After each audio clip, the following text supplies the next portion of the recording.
What is happening, y'all? We are back at it again with another video. Today we're going to be reacting to why 99% of people quit with Harmozy and Alex. So let's get this shit cooking.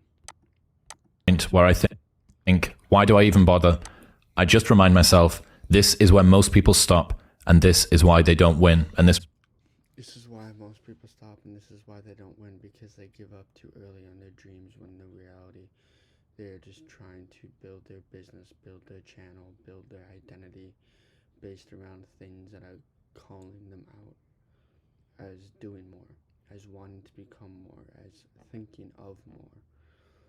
Which is why you must not quit, you must not stop, and you must not let the business die. Because you're tracking in decades and others are tracking in months to years. You're tracking in decades. So don't allow other people to change your mind, change your mentality, because even if you don't win, then that means that's why most people stop. relates to another one, which is a reminder for the gladiators in the arena who feel beat up and scarred with no hope in sight. Reminder for the gladiators in the arena who feel beat up and scared without no hope in sight. That is the point of pain, of progress, of potential, of unwavering dignity. Without it all, you may never know where this life will lead you to, which I think that this life will lead us to a very good frame of mind, to a very good understanding.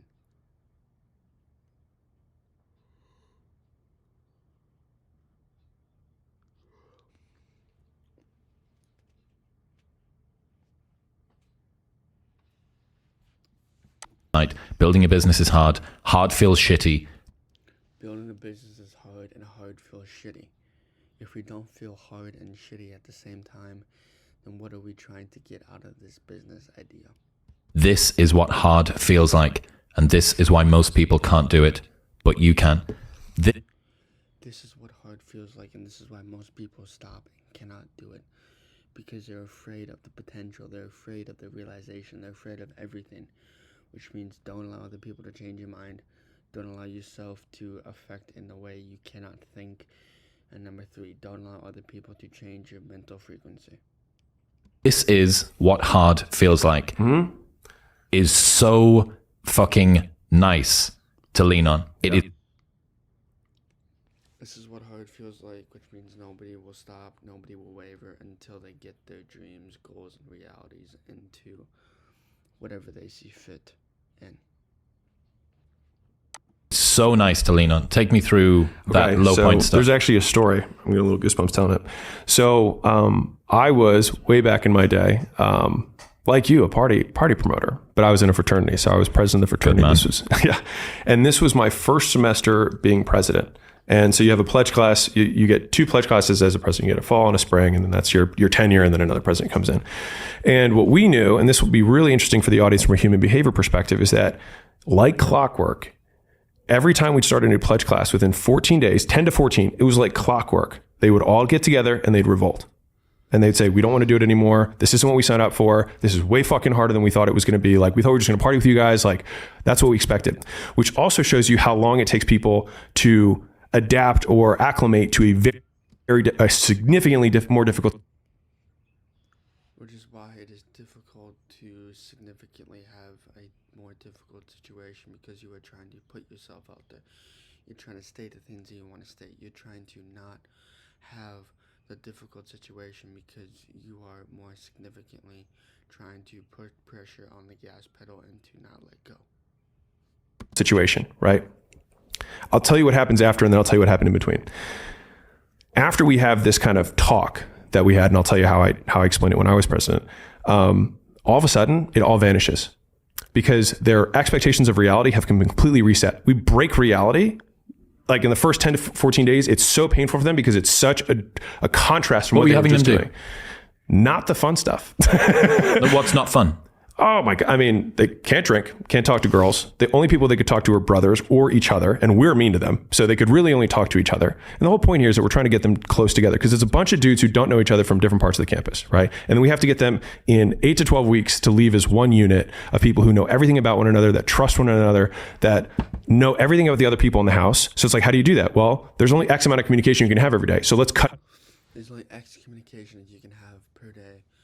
So let's cut it down to breaking it into smaller pieces so we can all communicate in how we want to communicate. Out anybody who's not us. Okay. And then if we really want them to be close together, we'll also reinforce that we're mean. But part of what they had to do is they had to learn everything about everyone else in the house. And so every pledge has to do something that would impress a brother. And then they get a signature from the brother being like, I approve of you. And you have to get every single brother's signature by the time you're done. Right. And so that's where each of those side quests become as insane as you might imagine. Right. And there's lots of, there was lots of hazing back in the day, which is not fun. And, a lot of sleepless nights and things like that. And you go from like partying with girls, feeling like you're top of the world, all these brothers feeding you drinks, being like, you're awesome, dude, to then like the next day. And this is literally how it happens. This is how like the break in reality happens. We do this huge party to like launch the new class. And the next morning they all wake up. They all sleep at the house because that's one of the requirements. And they're all hungover, got their ties, like vomit in the corner, whatever. And we're like, great, clean it up. And they're like, what? Because up to this point, they haven't cleaned after a party because all they did is got to party, see the girls, and then leave. But then all of a sudden, they're like mopping bottom in the corner and they're hungover and they feel terrible. And they're like, what the fuck? This is what I signed up for, right? So anyways, 2 weeks of this, they get together and they wanted me to meet them. And this always happens because they want to meet on their turf. And I'm like, all right, guys, what's up? And so it's just me. All right. And my vice president and like 25 guys. So there's like a size comparison of like, just animalistically, there's way more of them than there is of me. And so I just asked them a couple questions. I was like, who here before pledging started was like, I want to be a part of this house? The guys are like, me. Okay. I'm like, okay, got it. Who here thought it was going to be easy? I'm like, who here thought it would be hard? They raised their hands. I'm like, guys, this is what hard feels like. This is what hard feels like, and if you're not willing to struggle, go through the pain, go through the struggle, then why are you putting pressure on the hamster wheel when you are trying to put pressure on the gas pedal? So this is what hard feels like. Without knowing what is difficult, and knowing how to change it, and know how to reflect from it, then what are you truly trying to learn, gain, and achieve within this goal? Because if you don't want to understand what hard feels like, then why are you wasting your time and my time? And all of a sudden, there's just like this big exhale in the room. They're like, expectations get reset. This is normal.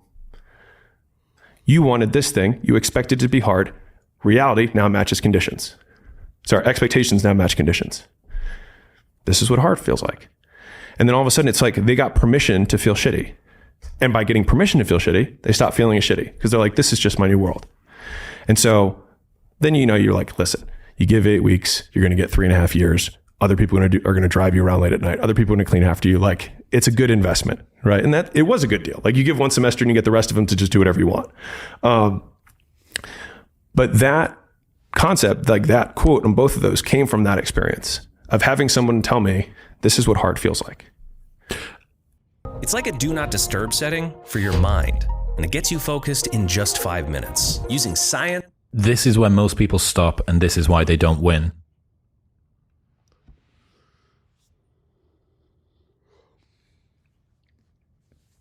This is why most people stop, and this is why they don't win, because they're afraid of the pain. They're afraid of the struggle. Which means if you are afraid, that is when you go. That is when you jump. That is when you continually pushing forward. Hold on, I need to delete some videos, so give me a minute.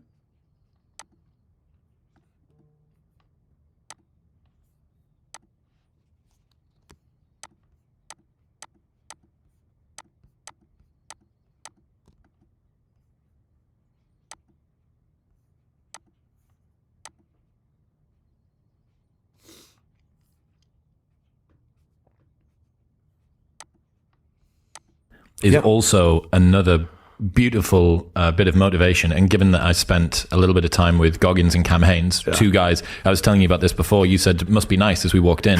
So Cameron Haynes, bow hunter extraordinaire, lives in Oregon, and he has behind the power rack in his garage where he lifts, he has "must be nice" written. And I was like, why have you got that put up on there? And he was like, it's because everyone says, must be nice to be you, Cam. Must be nice to be sponsored by Hoyt and all of these like top level. Must be nice to have all these things, the sponsorships, the mentality, the belief, the habits. Must be nice to have this because you were the one that built it. You were the one that sought it out. You were the one that wanted to become that better version. So it must be nice to be you. Reframe that into it must be nice to have all these things, which means I have to step up on my game and I have to continually on pushing forward. Because if not, you will be forgotten in 3 generations. You'll just be another picture on the wall. Let's continue. Bow things and go on Rogan. He was there was a video that went super viral of Goggins losing his shit after John Jones won last weekend, and the guy that he's hugging is Cam.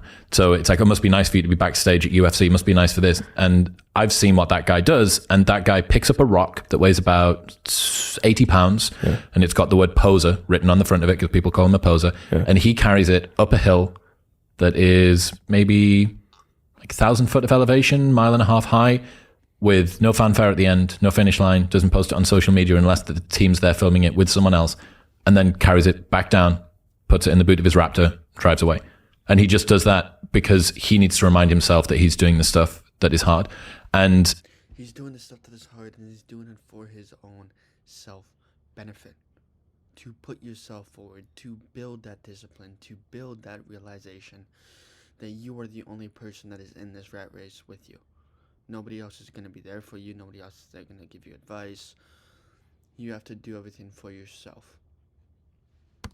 this is where most people stop, and this is why they don't win. This is where most people stop, and this is why This is where most people stop, and this is why they do not win, because they give up.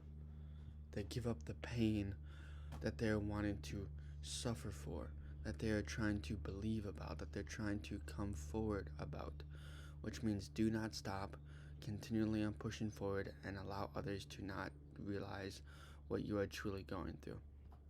Combined with this is what hard feels like, justifies things being hard. This is what hard feels like, which means it justifies things for being hard, because nothing in this world is easy like sunshine and rainbows. Everything in this life is hard to gain, hard to achieve, hard to gain the advice of others, because you are trying the best for yourself and only yourself. Now, I do worry, and I find this in myself sometimes as well, that you can be so good at dealing with suffering that you can actually push yourself a little. Do you actually feel like that suffering, that you can actually push a little, add a little bit more, add a little salt, add a little habit, add a little breakthrough? Because without the breakthroughs, without the pain, without the struggle, you may never know where this life will lead you to. A little bit too far. And you go, I'm starting to bear more burden than I can basically take. I'm starting to bear more burden than I can basically take, because without the burden, you may never know where this life will lead you to. And where this life will lead you to is this happenstance of what you are trying to achieve, gain, believe, and think. Take on.